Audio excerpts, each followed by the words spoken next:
Hello बच्चों, आइए इस प्रश्न को समझते हैं। प्रश्न दिया गया है, उस परवलय का समीकरण ज्ञात कीजिए जिसका अक्ष x अक्ष के समांतर है तथा जो बिंदुओं 1,2, ऋण 1,3 तथा ऋण 2,1 से होकर जाता है।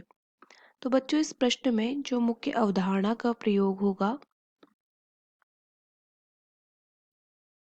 वो ये होगा कि परवलय जिसका अक्ष x अक्ष के समांतर हो, x अक्ष के समांतर हो,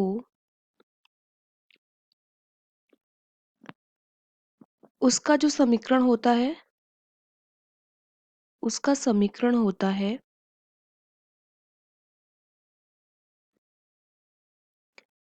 x बराबर a y की घात 2 धन by धन c के रूप का। अब बच्चों, इस प्रश्न में अगर ये परवलय जिसका समीकरण है x बराबर a y की घात 2 धन by धन c, ये बिंदुओं से होकर गुजरता है, तो ये बिंदुओं के जो निर्देशांक हैं उन्हें संतुष्ट करेगा। परवलय बिंदुओं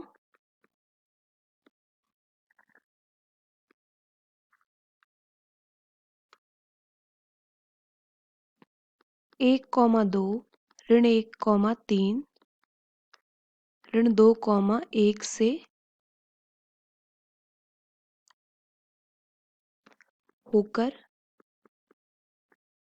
गुजरता है। तो अब क्या होगा, हम 3 समीकरणें बना लेंगे।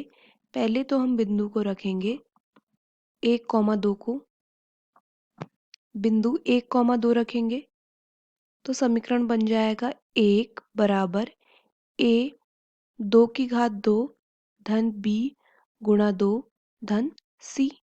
तो ये बन जाएगा a बराबर 4a धन 2b धन c, समीकरण 1।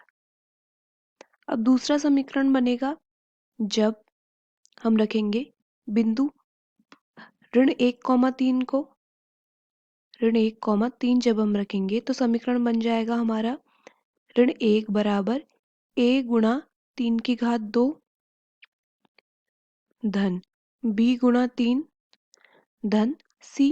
तो ये बन जाएगा ऋण 1 बराबर 9a धन 3b धन c बराबर c। ये हो जाएगा समीकरण 2। अब बिंदु तीसरा रखेंगे ऋण 2,1, तीसरा बिंदु है ऋण 2,1। तो ये बन जाएगा ऋण 2 बराबर a गुणा 1 की घात 2 धन b गुणा 1 धन c। तो मिल जाएगा हमें ऋण 2 बराबर a धन b धन c, समीकरण 3। तो बच्चों, अब समीकरण 3 में से हम घटाते हैं समीकरण 1 को। समीकरण 3 से घटाएंगे समीकरण 1 को, तो ये बन जाएगा ऋण 2 ऋण 1 बराबर a धन b धन c, ऋण का 4a ऋण का 2b ऋण का c। तो ऋण के c से धन का c कट गया, तो हमें मिल गया ऋण का 3 बराबर 3 ऋण का 3a और ऋण का b। तो इसका मतलब 3a धन b बराबर हमें मिल गया 3 के बराबर। ये हो जाएगा हमारा समीकरण 4। अब जो हमारा समीकरण था 1, उससे हम घटा देंगे समीकरण 4 को। समीकरण 1 से घटाएंगे समीकरण 4 को, तो समीकरण 1 था हमारे पास 1, माफ कीजिएगा, समीकरण 1 से घटाएंगे समीकरण 2 को, तो ये बन जाएगा 1 ऋण ऋण का 1 बराबर 4a धन 2b धन c ऋण 9a ऋण 3b ऋण c। तो यहाँ पे भी धन का c और ऋण का c कट जाएगा, तो ये बन जाएगा 2 बराबर ऋण का 5a ऋण का b। तो यहाँ से हमें 5a धन b मिल जाएगा ऋण के 2 के बराबर। इसे मान लेंगे समीकरण 5। अब बच्चों हमारे पास समीकरण 4 है जो कि है 3a धन b 3a धन b बराबर 3। समीकरण 4। समीकरण 5 है 5a धन b बराबर ऋण का 2। समीकरण 5 घटा देंगे इन दोनों समीकरण को, तो ये बन जाएगा अब ऋण का 2a b से b कट गया, ये बन जाएगा बराबर 5। तो a का मान आ गया 5/2 ऋणात्मक, तो a का मान हमें यहाँ से मिल गया ऋण का 5/2। अब a का मान हम रख देंगे समीकरण 5 में। a का मान समीकरण 5 में रखने पर तो क्या मिल जाएगा हमें, 5 गुणा ऋण का 5/2 धन b बराबर ऋण का 2। तो हमें मिल जाएगा ऋण का 25 धन 2b बराबर 4। ऋण का 25 धन 2b बराबर ऋण का 4, ऋण का 4 मिलेगा, तो यहाँ से 2b आ जाएगा ऋण का 4 धन का 25, तो 2b का मान आ जाएगा 21, b का मान आ जाएगा 21/2। अब हमें a का मान भी मिल गया, b का मान भी मिल गया, तो a और b के मान को रख देंगे समीकरण 3 में। a एवं b का मान समीकरण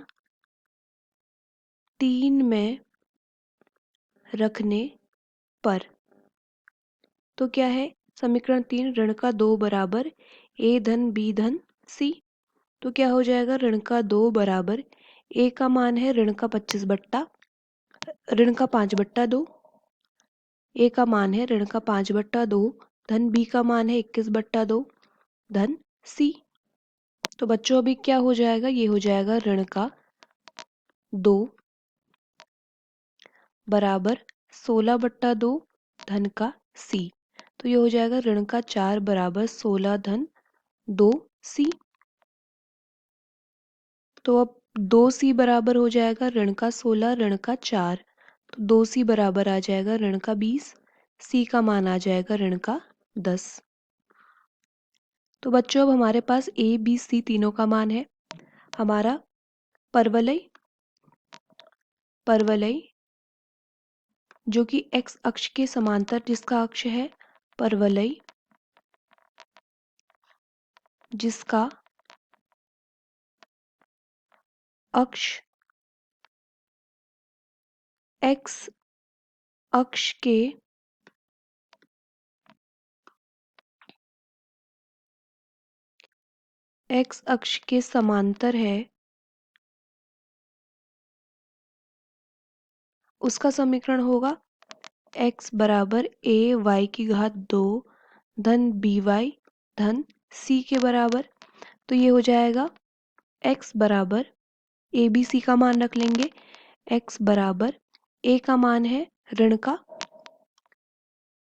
5/2, b का मान है 21/2 और c का मान है 10।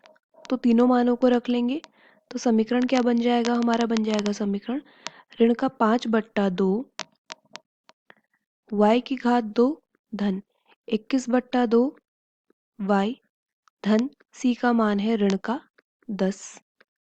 तो ये बन जाएगा।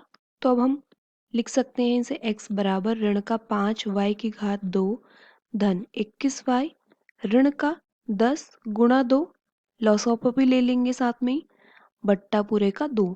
तो 2x बराबर ऋण का 5y की घात 2 धन 21y ऋण का 20। तो इसका समीकरण आ जाएगा 5y की घात 2 ऋण का 21y धन का 2x धन का 20 बराबर 0। तो यही हमारे इस परवलय का समीकरण हो जाएगा जिसका अक्ष x अक्ष के समांतर है। तो बच्चों यही हमारे इस प्रश्न का उत्तर होगा। आशा करते हैं आपको प्रश्न समझ आया होगा। धन्यवाद।